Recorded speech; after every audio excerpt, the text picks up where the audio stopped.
होगी ब्रजभूमि गोवर्धन, जहां हर कण में भगवान श्री कृष्ण की लीला बसती है। जहां एक होटल में खुलेआम मांस जो है पकड़ाए जाने के बाद घटना ने हिंदू समाज का खून खौला दिया है। आपको बता दें कि जहां पर सोरख जो अड्डा है स्थित होटल में मांस पकाने की सूचना मिलते ही गौरक्षा दल के कार्यकर्ता मौके पर पहुंचे और होटल मालिक को रंगे हाथों पकड़ लिया। पुलिस ने तत्काल कार्रवाई करते हुए होटल मालिक को हिरासत में लिया और मांस से भरे कुकर को कब्जे में लेकर मामला दर्ज करा दिया। स्थानीय जनता का साफ कहना है कि ये ब्रजभूमि की पवित्रता को कलंकित करने की साजिश है, जिसे किसी भी हाल में बर्दाश्त नहीं किया जाएगा। हिंदू संगठनों ने आरोप लगाया कि कुछ तत्व जानबूझकर जो है धार्मिक भावनाओं को भड़काने और इस तरह की हरकतें कर रहे हैं।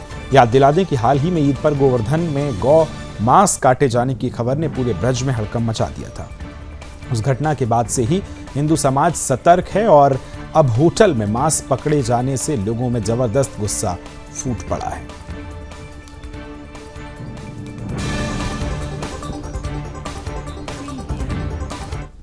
ये संतोष होटल नाम अन्नपूर्णा सेवा सदन के सामने टेलीफोन एक्सचेंज के सामने एक संतोष होटल है, जिसकी कई सालों से हमारे पास में अपडेट ये थी कि इस पे मांस बिकता है। ये लोग मांस वगैरह पकाते हैं और उसको बेचते हैं। तो आज हमारे कुछ लड़के हमने लगाए थे। पवित्र श्रावण मास चल रहा था। गोवर्धन गिरिराज जी की तलहटी में काफ़ी यात्री परदेशी आया हुआ है। तो उस समय हमको सूचना मिली, लड़कों ने सूचना की कि भैया यहाँ मांस बन रहा है। तो फिर हमने थाना इंचार्ज से बात की। थाना इंचार्ज साहब से बात करने के बाद में वहाँ से एसआई और कुछ टीम भेजी गई, जिसके द्वारा हमने वहाँ विधिवत कार्रवाई करवाई है। तो उसमें कुकर में मांस मुर्गे का ही था शायद, या बकरे का, वो पकड़ा गया है। पुलिस उसको कुकर सहित और होटल मालिक को दोनों को पकड़ के ले गई। मंदिर से कितनी दूरी पर ये होटल है? मंदिर से मात्र 200 मीटर दूर है। गोवर्धन 100 गड्ढा मंदिर से 100 मीटर दूर है।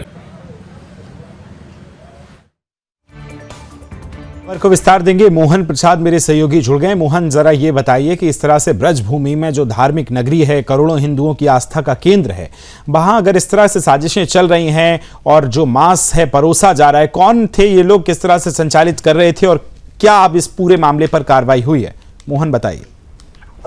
जी, मैं बताना चाहूंगा कि ये गोवर्धन के पास एक होटल है संतोष ढाबा नाम से, ठीक है, जहां पर ग्रामीणों को सूचना मिली कि यहाँ पर जो है मांस पकाया जा रहा है।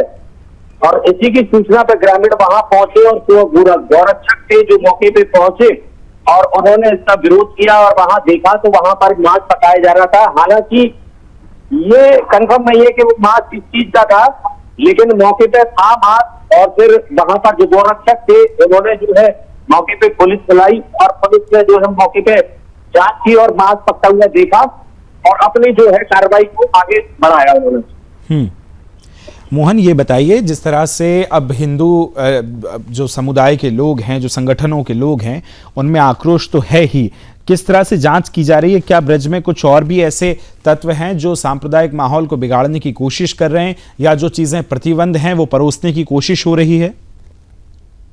देखिए, जैसे कि सावन का महीना चल रहा है और जिस तरह से सरकार की मंशा है कि कांवड़ यात्रा के दौरान इस तरह मांस नहीं पकाया जाए, तो इसको लेकर प्रशासन पूर्ण रूप से सख्त है। लेकिन अगर मथुरा की बात करूं तो अगर धर्म नगरी मथुरा में गिरिराज जी मंदिर से अगर 200 मीटर पर अगर ये कृत्य किया जा रहा है तो ये बड़ी बात है कि मंदिर के पास ही, इससे पूर्व में भी कई इस तरह की घटनाएं आई हैं और लगातार जो अभी बात करूं मैं आपका कि कांवड़ यात्रा के दौरान भी कई ऐसे क्षेत्र हैं जहां पर मांस बिकता है, लेकिन अभी फिलहाल तो बंद है। लेकिन देखना यह होगा कि जिस तरह से कांवड़ यात्रा बढ़ेगी, जैसे जैसे सावन का महीना निकलेगा, अभी एक ही सोमवार निकला, आने वाले भी और सोमवार है, तो इस दौरान किस तरह पुलिस सतर्क रहेगी, क्या उस पर प्रतिबंध कर पाएगी या नहीं।